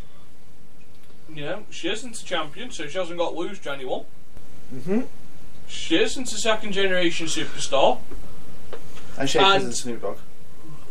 And Vince will look at her, because we all know it's still Vince and not Triple H who books the main shows, who has the final say. Yeah. Vince is like, be all and end all. Yeah, and he will look at the other ones and going, well, that's Flair's daughter, she'll get a title run eventually, because... Sasha Banks, she'll get it eventually, she's just not yet. Because her gimmick won't transcend to the main roster. I don't think she could prove me wrong. She could. But Becky Lynch is a blank canvas to Vince. He could look at that girl and go, out of the 3 of you, you are the one I can take now, and I could push to the moon, and no, I can mould you a different way. Whereas you're still going to be the boss because you've had the NXT exposure. You know, people are going to want to see that. Whereas she's only wrestled about 6 matches on NXT, hasn't she? Becky Lynch, 6-10 matches tops. No, a lot more than that. It says more than that. I was having a look at the rankings today. She only wrestled between about 10 and 12 matches on NXT. I thought it was a bit more than that. No. Because she was the blue she was her original Shimmer gimmick, her original good girl gimmick. Where she was like the dancing... I was having a look earlier, and like the wrestling rankings I looked at, I might be wrong, but televised matches... that's probably it then. She's only had between 10 and 12, whereas Charlotte's had loads. She's had 30, 40 matches. Sasha Banks, because she was part of the BFFs before, she's had loads of matches, whereas Becky Lynch, it's still like a blank canvas, still trying to find that gimmick that works. And if Vince wants something that he can push forward and mould after Nikki Bella, there it is. Right. I can't say that's actually a bad call, because in all fairness, she is technically a mould that would be good for the current now. A current gimmick is a mix between Jeff Hardy's, AJ Lee's, and she's also got the unique finisher as well. Yeah. The reverse Fujiyama armbar. She's trained by Balor. Which I will put up my hand up and say, right, as soon as I caught wind, I thought to myself, as soon as she locked it in, even I thought, that's a finish. And I saw the tap, I thought, brilliant. If the way she's made the Fuji armbar look more devastating. But no. Would you agree? Yeah. But her entrance now is a little bit like Jeff Hardy's. You know, the little rundown, in a different sort of character mindset. It's got a bit of AJ Lee because it like the fantasy comic background that it comes from. And then there's still a little bit of Balor in there. Yeah. I can see Finn Balor when I look at... And some Fit Finlay, because she's of course Irish, and of course, he's still very big with female talent, he always has, because he can actually make a female talent. Yeah. Every single woman who's ever wrestled there has gone, Fit Finlay can do that. No. And is Sarah Del Rey helping her to work that gimmick? Which I can already see the smile on your face as soon as that name was mentioned. Greatest women's wrestler ever lived. I don't care what anybody says. That one was Have you gone amazing. For yours? He's done it. Mine was Paige. Me. As we've already said, I don't think they're going to get fed at all, and I think this is going to be like the next step for their career. Which it will be. It'll be the next journey. The next page. The main bit is this bit. Who do you think is going to take the title off Nikki? I don't think Paige will, because she's had too many chances. However, I do think someone from NXT will, but I don't quite think it'll be Becky Lynch. I don't. I think don't know why. For the life of me, I'm expecting it either be Charlotte or the Boss. Woo! But if I have to pick, I'm going to go with the Boss. I'm going to have to go with the Boss. And as much as you can say too much bling, okay, it is for the way she comes in. When she gets in that ring, she switches it. I love the finishes. And she's a great wrestler. That's what I'm saying to you. She switches it. Our office is ringing, man. She switches it on the call. She's ever ringing in our office. She'll be shot. Don't worry about it. Out of hours. It's all You sorted. let me down. You let Nathan down. I haven't let anybody down. You've let me down. You've let Kelsey down. Really? Right. You're going to go down this road? You've podcast. let the burning truth down. And you let all our You had fans one job. down. One job. And I wasn't got even- it done. And it wasn't even turned off the computer either. I haven't got it It done. wasn't. If you turned it off and on again, it was. Can you please just put the reception phone on mute? It's off. Yeah, It's now. done. But I got the mic on. His I have son. got a lot of Apparently pressure. his son. It's done. You're as bad as Kyle. And he's a bastard. Get lost. Right. Back on the topic. I do think the Boss will take it because the way she wrestles in the ring. The finisher looks brutal. That bank statement looks awesome. And it's not just that. It's the fact that she's got that edge in the ring. And would you agree? She seems to have that little edge in the ring. You know, the fact that when she comes in, she literally comes in hard. But that's what Nathan said earlier. The NXT roster Which it is. are stiffer But I do. than the main roster. But apart from I Paige. do think Sasha Banks has got a little bit of an edge. You think she's got the it factor, basically? Yeah, I do. Why didn't you say that? Then? No. What I you am just say- saying it. Yeah, but you was Whoa, making whoa. you was Stop.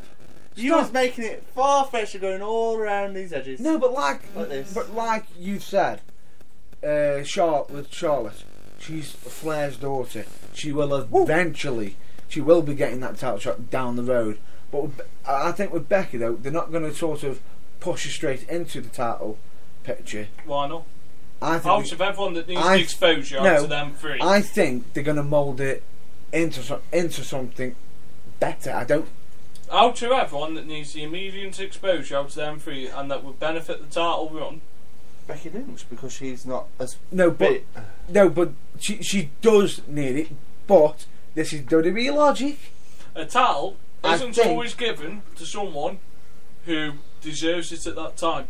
It's True. also used as the additional kick up the ass Which it can be.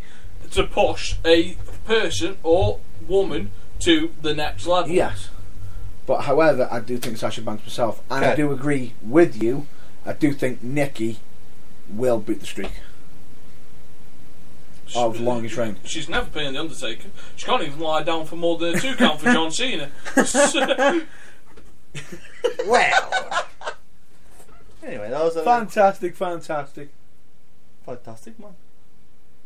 I didn't say mom. Because I'm not- I believe, Do you really believe? Bear this in mind, if you will.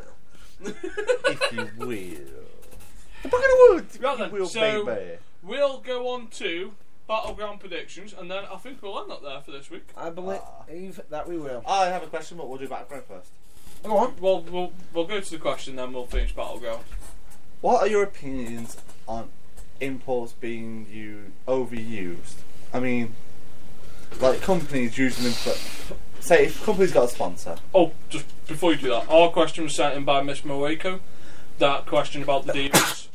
So I'll get Yep. that across. I don't know if this has been sent in to you, but Must be. No. You two see these messages. I don't see none of it. The only messages I see are some idiots on Facebook slagging me off on my own messages, so I don't care. Okay, so He's what's got your his thing. question? He's happy. I got complaints. Because you get companies get sponsors, so of course they get a little bit more income. So it means they can get the import in when they're around. But of course, imports now are around like near enough every week, and they get imports in and use them for every show. Do you think that's wise? And it's fair enough. Do you think that it's killing the import's credibility? Because what happens if that import doesn't come and their crowd goes from here to here? I went from really high to really low because it's. You mean like sort of if you've got an import ready to be there, unfortunately due to certain problems they have to cancel. no, not that. No, if the import's not here, regardless, and they right. can't use the import, and they won't use British talent either. Oh, Because there are some companies who don't use British talent. They'll use some British talent, but they won't use like a Ligero or a Marty Skull or a Haskins or a Nathan Cruz or any of that. Andor. Or a Dart, or a Grado, or a Jester, or whoever. Or a Mastiff, even. Oh, Who became PCW heavyweight champion, by the way, at Fight for the Troops 2. that you did. Cheeky plug. Oh, yeah. Right. So I'll have a quick go at answering this because I'll probably end up offending someone again. Imports in British wrestling. I believe there's a place for them. Yes. That's the simple answer. The explanation behind it is because people will come and watch a normal show, but you won't get as many people. You'll just get your die-hard fans. Whereas if Your you bring regulars. in, you'll get your regulars from that area. But as you've proven when I go to wrestling shows, I look at the card and I look who might be coming in. Well, So- I think a good example of this would be. Chris Masters, when you went to see Chris Masters. Yes, Oh no, yeah, I was just about to bring that up. LCW. Yeah, and he just goes, "Who's on the card?" First name I've dropped. Oh, Chris Masters going to be there. Done. Like, He was sold. but we went back and watched LCW without the imports, and we still liked it. But Yes. I think imports have a place because it brings in the extra fans who might not have seen your product before because they might not have. They could be followers of Masters. Yeah. Big fans of Masters. And So then they've come to the show and then realise, oh, hang on, they haven't just got the Masters is here, but they haven't, they've got more than. something that Jerry the Imports. King Lawler said ages ago. Your imports were used because back in the territory days, imports were classed as someone from another territory, a Dusty Rhodes, a Harley Race, or someone like that. Ric Flair. Yeah, they were used to come from a territory to this territory to bring TV ratings in and bring butts into seats that didn't necessarily come before. And then it was the rest of the card's job to grab the attention of them of the people that have come in that haven't tuned in before to maintain every week, because that same import wouldn't be there every week. So if you were bought in by that import, it's the rest of the roster's job to keep the people there. To keep bringing them back. Yeah, so, all that import can do is bring you the people. He can't make them stay there week after week Because he's going to be moving. because he's going to be moving to different shows, taking some of these people with him. If he's got a following, someone like Chris Masters can draw a crowd on his name. Which he does. Someone like Grado is now becoming that popular. He could draw a crowd where he goes. Rock City proved that. If you asked, I reckon 30 out of 50 people there who they were there to see the most, the two people they would have said is Grado and Drew Galloway. Most of all. And the fact People didn't know Jester was and Sabu. But Sabu was the one to bring in the hardcore fans. Whereas Grado is, people love Grado because he's basically the British Dusty Rhodes. He is that common man. Yep. I can't digress with that. So I think the imports have a place, but you shouldn't stack your card with imports because then that doesn't give your local talent a chance to shine. So it's about getting the balance right. Maybe one or two things, because you can go to the other end of the spectrum where someone like a Southside or a PCW brings in 6 or 7 Which, imports, yeah. and it doesn't give the British talent as much chance to shine. Yeah. I can see. Imports When can have an impact on wrestling and can have a negative. yeah, like we Where went if Southside and You've got too many imports. It's sort of watering down the local talent. Yeah, It's sort of saying we need these Yeah. to get over. But at times, I think they need the British wrestling as well. So we went Southside. Yeah. We saw Tatanka, Chuck Taylor, Melina, Soldier Ant, Melina, the Young Bucks, Drew Gulak. Is that the correct pronunciation just there? Yes. So that's Sorted 7. ask. Yep. And how big was the card? We had Chris Sabin, there's 8. 8. So that's 8 imports on a show. Yeah. That's quite a lot, but they were sort of going against the British talent, and the main event was British versus, England versus America. No, it wasn't. It was England versus England. I mean, well, no, the actual... The main event was the Young Bucks versus... Yeah, which it was. I was referring to Hunter the heavyweight. The heavyweight title match. I classed the main event as the match to close out the show. Yeah, no, I was trying to think of the title match. Yeah, Well, that usually is the main event. Usually. And you'd got the, you got, was it Robbie X versus Joseph Connors? Yeah. Now, the question that you've got is, with you bringing in Americans all the time, does that take away from others? Are they taking away from the British side too much? Now, that could be a yes and no answer, because that could if you bring in somebody in, that could either make the British guys step up to go harder, to do better, or it could put them off. Either way, because there's not a lot of chance for them to shine. Like the match tonight that stuck out to me there didn't involve any imports. I believe that would be the tag match between Page's brothers. Yeah, and The London Riots. Yeah. Against the UK Hooligans versus the London Riots, and I think you gravitated to them because of the way how impactful the match was. It was a stiff and battle. If I recall, I think people were questioning if the ring was broken. Yeah, but no, that's that. How do you two feel about imports? Me personally, I think you couldn't have described that any better. From my point of view, because it's a hit and miss. It can be good and bad. It can have a positive effect. It can have a negative effect. Now, the only question you've got to make sure of is if you are bringing an import in. You want them to be on their game. You don't want just bringing an import and them not being bothered. Because you want to push forward. Would you agree with this? Mm-hmm. Because you don't want to. How annoyed would you be if you booked a wrestler that come over and they just didn't even have any wrestling gear? Well, a problem with an import, which happened recently. So Alberto Del Rio, or Al Patron, was booked to main event a charity show. Yes. Didn't show. Ouch. It's for autism. Yeah. Now that's the problem you've got with an import. Ultimately, you're relying on them to keep their word. Most imports won't even take the booking unless you pay them before. Yes. Yes, paying deposit. And also... So, what happens if they don't show up? Do they pay you your deposit back? Is that... No. Is that...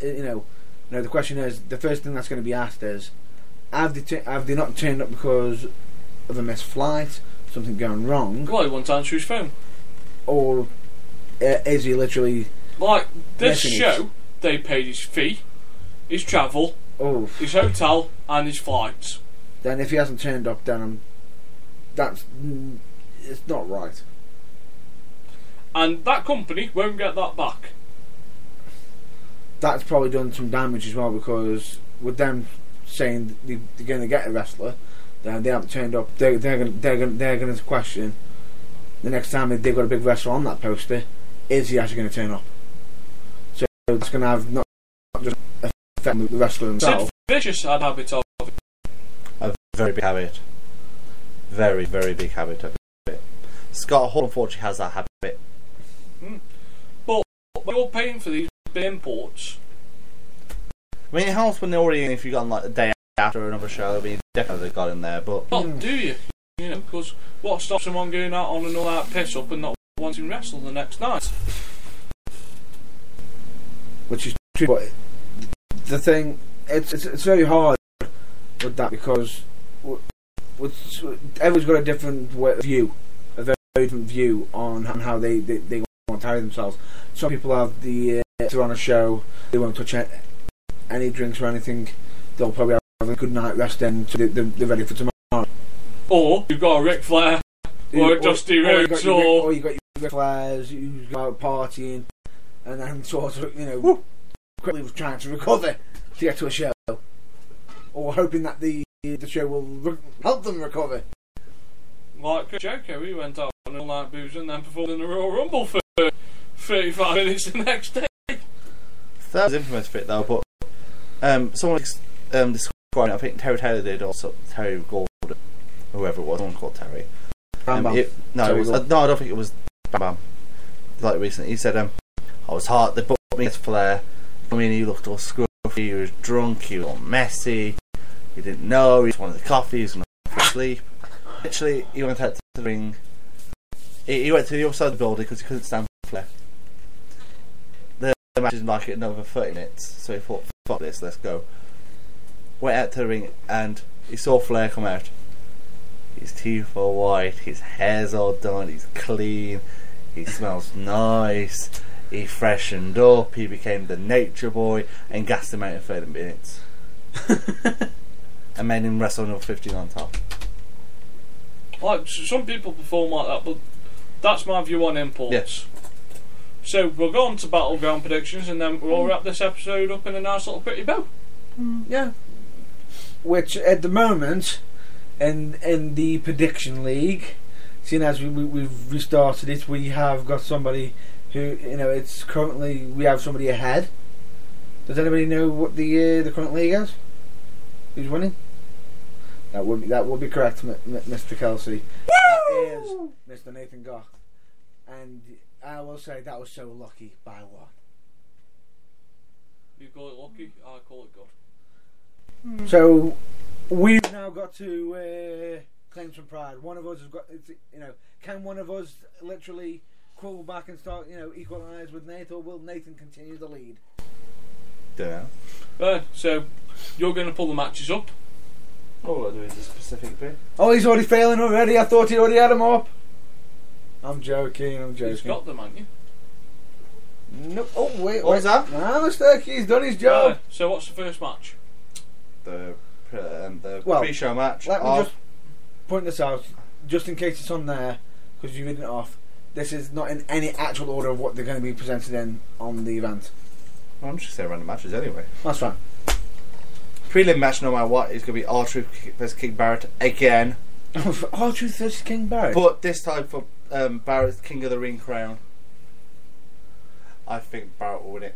Barrett. Hey. Match number 2 I'm going to say is Sheamus versus Randy Orton. Randy Orton. Sheamus. Match number 3 is the Primetime Players versus New Day.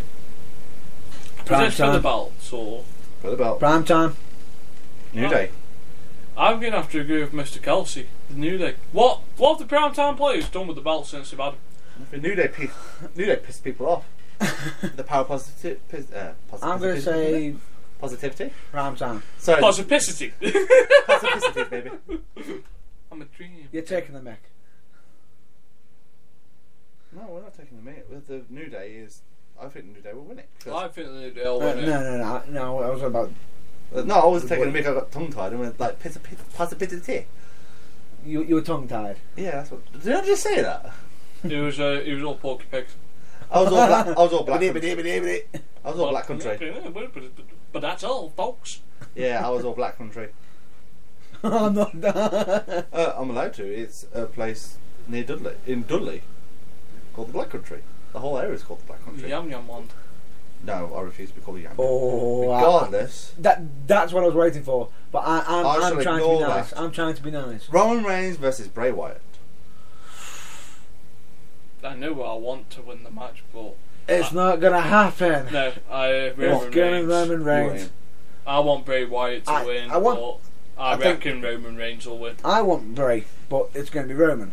It's going to be Roman. I want Roman, but I'm going to say Bray. Oh, he just wants to be the odd one. There's always one awkward fucker, isn't there? There's always one black sheep. However, this is either going to go really, really wrong for really, really well for him, or it's going to be completely devastating for him.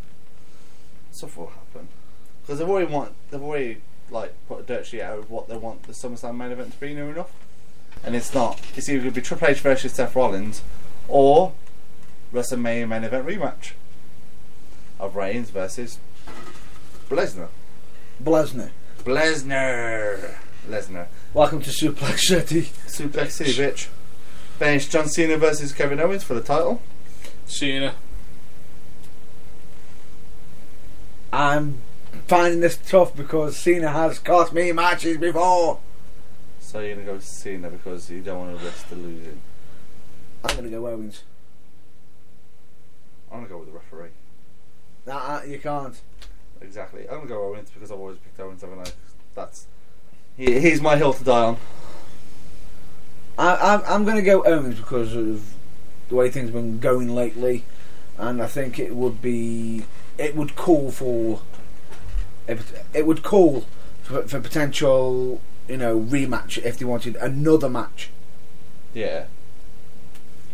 And of course, last but not least, Seth Rollins versus Brock Lesnar. We know how that's going to go. Do you? Yeah. I can only see Seth. As much as it pains me. Brock Lesnar. You think Brock? Seth. But it won't be by domination. It won't. Brock Lesnar cannot afford to lose this match. I think he will, but it's going to be done in a very, I think the Authority will screw him out. Then if they are having the plan of Seth Rollins versus Triple H, after the match, Triple H going, "No, I've had enough of saving your ass." Boom, drop him like a bad habit. Then of course, it's the face. I'm calling Seth. I'm calling Seth for the win. Safe's gonna win. I'm calling Seth. I'm calling Brock Lesnar. Okay. Because of what is rumoured to be returning at SummerSlam. And this is where it gets interesting. Sting and The Undertaker. And then of course, Sting versus Seth Rollins. And I reckon you will see the WrestleMania rematch and Bray Wyatt actually claim his Face of Fear moniker properly this time. Undertaker can afford to lose at not WrestleMania, at SummerSlam. Because it's not WrestleMania. Yeah. He couldn't afford 2 WrestleMania losses. Yeah. He can afford a SummerSlam loss because he only wrestles at SummerSlam. Whereas I think you're on about the Seth Rollins face turn. Yep. I think it'll happen after SummerSlam. I think Sting will beat Seth Rollins and Triple H will get annoyed. Because he was able to beat him, and he'll sort of say, if you're going to do a job, you have to do it yourself. You're supposed to be the undisputed future of WWE. Yeah, you couldn't beat a washed up past has-been. Oh. What a promo that would make. Well, do we need to say any more on that subject, or shall we save that for? That's the route that line could go down. You know, Sting's in good shape. He showed that at WrestleMania. That he did. Can go 10 or 15 minutes. Not wrestling as many matches as he did in TNA, so it gives his body more time to recover. He can recover. Make sure that Triple H doesn't have to wrestle at SummerSlam. Yep. Because I don't think he'll want to. I think he's happy with his once-a-year WrestleMania appearance. Yep.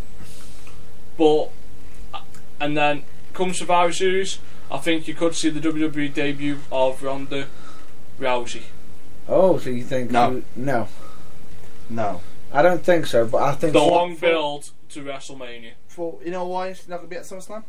No, I didn't say SummerSlam. He said WrestleMania. I said I reckon you'll see Ronda Rousey come in at Survivor Series, not wrestle. Oh. But she'll come in at Survivor Series. The long build to WrestleMania. Sorry, I thought you said 6 month build to WrestleMania. I thought you said SummerSlam because I wasn't listening. Survivor Series will start the build. You know, you were too busy dealing with your popularity. Weren't Triple H and Stephanie McMahon versus Ronda and The Rock. Doesn't need to be a classic. Just needs to be 10 minutes. 10? I'm calling 5. It's 10 minutes. Give The What? Rock and Triple H. No. Okay, 9 10 minutes. And Give give Ronda Rousey 15 seconds to break Stephanie's arm. Yeah, that sounds about right. I That think sounds I about think right. I had more than 10 minutes, to be perfectly honest. The work on The Rock, then Ronda Rousey comes in, starts and done. I personally think that. Yeah. But I reckon we'll see Ronda Rousey roughly about Survivor Series. Hopefully she's not up for another fight. Hopefully she doesn't lose at the end of July, which I doubt it's going to happen, but never say never. With UFC, you never say No, never. just never say never with anything, really. Yeah. But no, that's where I stand on that. It says our predictions. We've given you all a little bit of spoiler news for SummerSlam. I've even potentially given you a spoiler for Survivor Series if it happens. Maybe, You heard it here first. Right. And if it does happen, why aren't you booking? Why have you not? Don't shut up. Just shut up. No. You If I know someone on Twitter keep on doing that, this is wrong. Book me. Oh no, I They know what didn't you book mean. me. I'm No. just joking. I'm Sorry. joking. Sorry, I was joking then. No, you're not allowed to be joking. We like the miserable Matt Burns. Miserable I'm Matt Burns. smiling. How the hell can I be miserable? Death Blow me will be miserable then. No, you won't. You'll still smile because of a certain situation which we're on about. Go on, try and death blow me. Go for it. But I'm ready. no, you're not. If I stand up, you're sitting down. You ain't getting up in time. Right then, put yourself over. Put myself over. 4-0. Done. I'm sorry. I had mean to the do- proper way, You can catch What? all of it. What an idiot. I put myself over. Seems to be 4-1. I'm joking, I'm joking. 4 and 3, 4 and 4. Anyway. 5 and 4. Moving on. You can catch me as usual on The Burning Truth. As always. You can also catch me on Matt Burns UK on Facebook. And I'll do the Twitter this time. No, I think Nate should do it. You don't have the honours to do it. Okay. You have the honours to do the Twitter. Matt the Bad Boy Burns. And you can catch me on mattburns04@hotmail.com. And would you care to do the plug? The last plug? And if you want all your good Matt Burns merchandise, your feather boas, your flashing wristbands, your flashing sunglasses, your little armbands, whatever else you want, glow in the dark earrings, anything that can light up and blind the man who wears glasses. You can find all this stuff not on www.shop.com, Nope. not on icwshop.com, On the Matt on Burns. matt-burns.com forward No. shop. It's .co.uk. And then /shop, or just Oh, go on there and then click on the shop, Click on and then merchandise. it'll come up and you can find all your blind merchandise on there. The Stevie Wonder, the Meatloaf wannabe. He'd do anything for merch, but he won't plug it himself. I do plug it myself. I will do anything for merch, but I won't plug it. I do plug it. No. Where can we find you? Facebook or Charles Kelsey. Keep liking it because I just see you going, not saying thank you until we get to 200. I refuse to. I'm a stingy bastard like that. I'm not letting you do it today. What? You catch Babe! Damn. Burn bitch. You catch you on The Burning Truth. As always. Yes, and that's some wrestling. And of course, just do it, man. Big deal. 1989 on Twitter. He sounds so happy to be putting himself over. It sounds like someone has got him in a rear naked joke and going, right, where can we find you now, bitch? Talk. I just don't see the point, really. You really sound enthusiastic. I thought you believed your own hype. No, apparently I'm not allowed to believe that because Yes, come on. apparently you can't do believe that in now. yourself. I believe. Right, is there anywhere else where we can find you with a bit of, pizzazz? In a pub? Maybe? On I'd say wrestling show. I think it's more. I might be in a pub, just to meet a promoter or to have a nice cheeky drink. Where can we find you, Mr. Goff? Stoke. Boom. Where can people contact you? You can find me on Facebook at Nathan Goff. You can find me on the email, which is the Burning Truth at outlook.com. You can find me on Facebook when I occasionally go on there on the on the Burning Truth, but I'll leave these two bunch of Neanderthals to look after it. And where else can you find me? Just drop us an email. You can find me dotting around Stoke-on-Trent here and every week. But apart from that, thanks for listening. We'll be back next week with some more Burning Truth. Keep your questions coming. We are the People's Podcast, and remember to watch your local wrestling and to buy Matt Burns' merch, otherwise he'll cry like a big baby. And then we'll hear it all. I'm not. week. I am not upset. I'm smiling. I'm not having him call me again. He calls me one more time when I'm doing something, going, I didn't sell enough merch. I don't do that. Right then, folks. Other than that, thank you for your time. Bye, folks. Bye. Bye bye.